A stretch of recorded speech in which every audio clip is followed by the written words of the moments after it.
Welcome back to Coloring Through the Bible. My name is Keegan Harkins, and today we're taking a look at Genesis chapter 37. Now, this chapter brings up the question, could we stand firm in our beliefs and remain steadfast when those closest to us have left our side? There's no betrayal more painful than the betrayal of our family. Joseph knew this all too well. Genesis 37:23 finds Joseph attacked by his brothers and thrown into a pit. And can you imagine how he felt? He was only 17 years old, and the men who should have been protecting him hurl him into darkness. Imagine how he felt. Imagine what things must have been going through his mind. Verse 25 tells us that after his brothers stripped him of his beautiful robe, which had been a present from his father, which kind of started this whole jealousy thing, then they threw him into an empty cistern, and then they sat down and ate their meal as if nothing had happened. They're sitting up there discussing his fate, and he is in a dark, damp hole, terrified, listening to them just very calmly, well, should we kill him? Should we make it look like an accident? Hey, pass the butter. I mean, can you imagine that? They're just calmly talking about his fate, and there isn't anything he can do about it. It would be an understatement to say that this event changed the course of his life. I mean, if you know the story of Joseph, you know that his brothers did decide to sell him as a slave. He would be brought to Egypt where he would be a slave and even spend some time in prison for something he didn't do. He had every reason to become bitter and disenchanted. He had every opportunity to embrace anger and hatred and turn from a God who could allow such cruelty. But he didn't.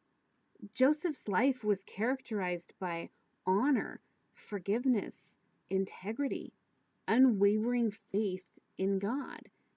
In fact, in his later years, he actually comforted his brothers, and he told them in Genesis chapter 50, verse 20, he tells them, "You intended to harm me, but God intended it for good." You see, Joseph would eventually rise to power in Egypt and be second only to Pharaoh in power and authority. And God would use him to see thousands and thousands of people through years of famine. God used him to bless people, but to get to where he was going to be used, he had to go through a really painful journey, and not just a few months of a bad time, but a lifetime of struggling and unfairness. And then he would get to the point where God would honor him and bless him because of his dedication and the fact that he never gave up on God. He never embraced the anger that he so easily had a right to from a world's perspective.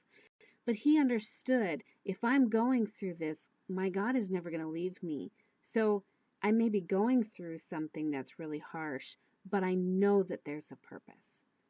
He understood that God sees the entire picture of not just our life, but how our life intertwines and affects everyone else's life. We can only see just a little bit in front of us, but God sees everything. And that maybe helps us when what we can see looks daunting. It looks too hard. It looks unfair. If we remember, that's just what we can see. God sees the big picture.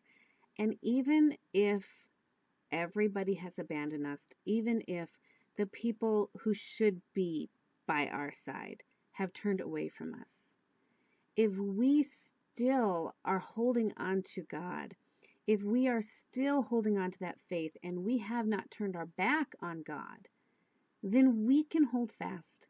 We can survive anything that comes at us, because even if no one goes with us, we're never alone.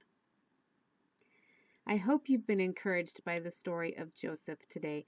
And I hope that you'll join me next time as we continue to look at the book of Genesis. Have a truly blessed day, and I will see you next time.